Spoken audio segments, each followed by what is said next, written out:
اللہ تبارک و تعالیٰ جب مسلمان کو توفیق دے اور اللہ کی بارگاہ کی جانب وہ رجوع کرے تو پھر اس کا رویہ یہ ہونا چاہیے کہ اس کی توجہ ہو اللہ کی جانب۔ ہمارے ہاں تسبیحات پڑھ لی جاتی ہیں اگر کبھی موقع ملے، لیکن وہ خاص انہماک، وہ خاص شوق، وہ خاص ذوق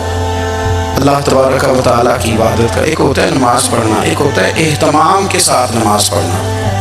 یعنی ذرا وقت پہ اٹھنا، ذرا صحیح کر کے وضو کرنا، ذرا شوق سے مصلی بچھانا۔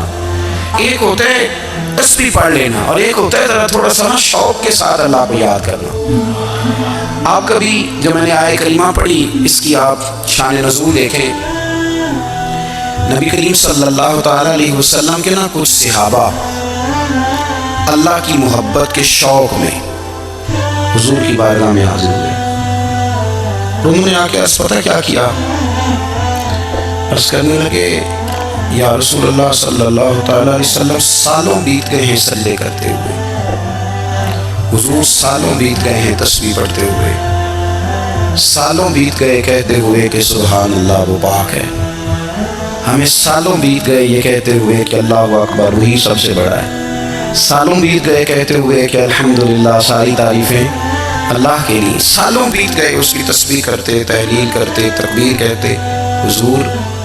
اب نہ ہمارا اپنے رب سے ملنے کو جی چاہتا ہے، کبھی ہے حقیقت منتظر نظر آنا لباس مجاز میں، لاکھوں سجدے تڑپ رہے ہیں میری جبین نیاز میں۔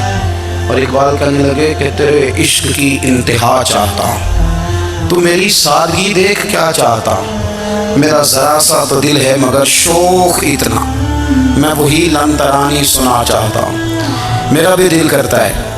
کہ اللہ میں تجھے کہوں میں تجھے دیکھنا چاہتا ہوں، جس طرح حضرت موسیٰ کلیم علیہ السلام نے کہا تھا، اور تو مجھے کہے کہ لن ترانی تو نہیں دیکھ سکتا، ذرا سا تو دل ہے مگر شوق اتنا، میں بھی وہی لن ترانی سنا چاہتا ہوں۔ پھر کہنے لگے بھری بزم میں راز کی بات کہہ دی، بڑا بے ادب ہوں سزا چاہتا ہوں۔ دیکھو سب لوگوں کے بیچ ہی میں نے یہ کہہ دیا۔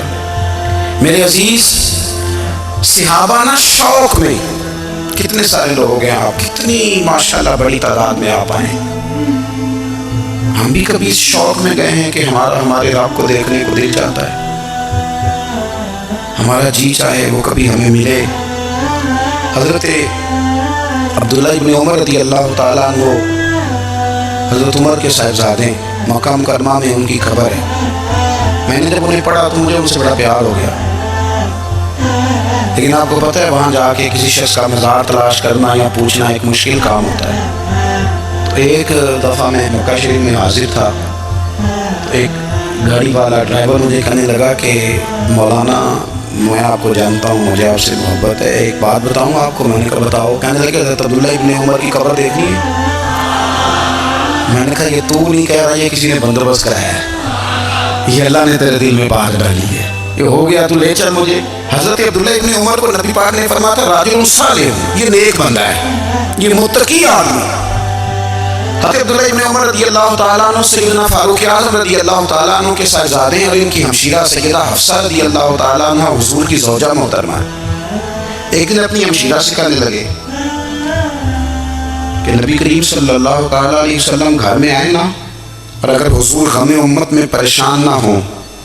طبیعت کو حشاش بشاش دیکھو تو ذرا پوچھنا تو صحیح حضور کا میرے بارے میں کیا خیال ہے، پوچھنا تو صحیح کہ کریم کی بارگاہ میں میرا کیا مقام ہے، میرے بارے میں حضور کیا فرماتے ہیں۔ اب بہن کو کام بتائے اور بتائے بھی بھائی، اور پھر بہن وہ کام نہ کرے، یہ تاریخ میں ہوتا نہیں۔ حضرت عمر فاروق رضی اللہ تعالیٰ عنہ کی صاحبزادی ام المومنین رضی اللہ تعالیٰ عنہ فرماتی ہیں کہ میں تو بس منتظر تھی، انہوں نے تو کہا تھا نا کہ اگر تم حشاش بشاش دیکھو تو بات کرنا، لیکن حضور تشریف لائے، میری باری تھی، میرے گھر تشریف لائے، کھانا پیش کیا تو فوراً میں نے عرض کی حضور ایک بات پوچھنی تھی، تو حضور نے فرمایا پوچھئے۔ میں نے عرض کی حضور میرے بھائی عبداللہ ابن عمر کے بارے میں آپ کا کیا خیال ہے؟ نوجوانوں میری بات پہ غور کرنا، میرے بھائی کے بارے میں آپ کا کیا خیال ہے؟ تو نبی کریم صلی اللہ تعالیٰ علیہ وآلہ وسلم نے میری طرف دیکھا، اور پھر حضور زیر لب تھوڑا مسکرائے، اور بریلی کے امام کہتے ہیں کہ حضور مسکرا دیتے تھے نا تو جو بڑا دکھی ہوتا تھا وہ بھی ہنس پڑتا تھا۔ اب سوال پیدا ہوتا تھا کہ پھر تو اس مسکراہٹ کے لیے انتظار کرنا پڑتا ہوگا کئی مہینے کہ حضور مسکرائیں تو رونے والے ہنسیں، تو اعلیٰ حضرت فرماتے نہیں، انتظار نہیں کرنا پڑتا، یہ مسکراتے رہنا تو حضور کی عادت ہے۔ جس کی تسکین سے روتے ہوئے ہنس پڑے اس تبسم کی عادت پہ لاکھوں سلام۔ یعنی یہ تو عادت ہے حضور کی مسکراتے رہنا، اس کے لیے انتظار نہیں کرنا پڑتا۔ بھائیو آپ خیال رکھیں گے، غور کریں گے، حضرت عبداللہ ابن عمر رضی اللہ تعالیٰ عنہ کے بارے میں پوچھا تو سیدہ فرماتی ہیں کہ نبی کریم صلی اللہ تعالیٰ علیہ وسلم نے زیر لب مسکرائے اور فرمائے حفصہ تیرا بھائی ہے تو اچھا، لیکن میں نے سنا ہے کہ عشاء کی نماز پڑھتا ہے تو فجر تک سویا رہتا ہے۔ او نوجوانوں، 10 بجے تک سونے کی بات نہیں ہوئی، 9 بجے تک سونے کی بات نہیں ہوئی، 11 بجے اٹھنے کی بات نہیں۔ حضور فرمانے لگے میں نے سنا ہے کہ عشاء کی نماز پڑھ کے سو جاتا ہے اور فجر تک سویا ہی رہتا ہے، اسے چاہیے کہ تہجد کے وقت اٹھا کرے،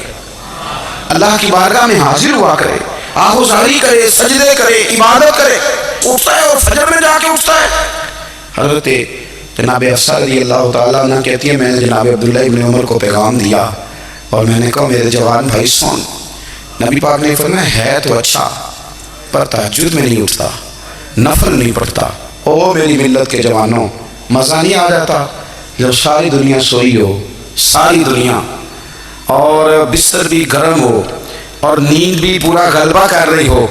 اور اچانک گھنٹی بجے دماغ میں، آنکھ کھلے، گھڑی پہ نظر پڑے، 3:30 4 بجے کا پیغام گھڑی بتائے، اور کوئی چڑھتی جوانی والا اٹھ کے وضو کرے، اور جب وہ مصلی کھول کے بچھائے تو مدینے والے محبوب کہتے ہیں کہ ہر نماز پہ رب ثواب دیتا ہے، اور جو اٹھ کے تہجد کی نماز پڑھے اسے دیکھ کے تو رب مسکراتا ہے، جو اس کی شان کے لائق ہے، جو اس کی شان کے لائق، وہ مسکراتا ہے، خوش ہوتا ہے کہ میرا بندہ تہجد میں اٹھ گیا، وہ مسکراتا ہے۔ کاش ہماری صبحیں کبھی اپنے مالک کے نام ہو جائیں۔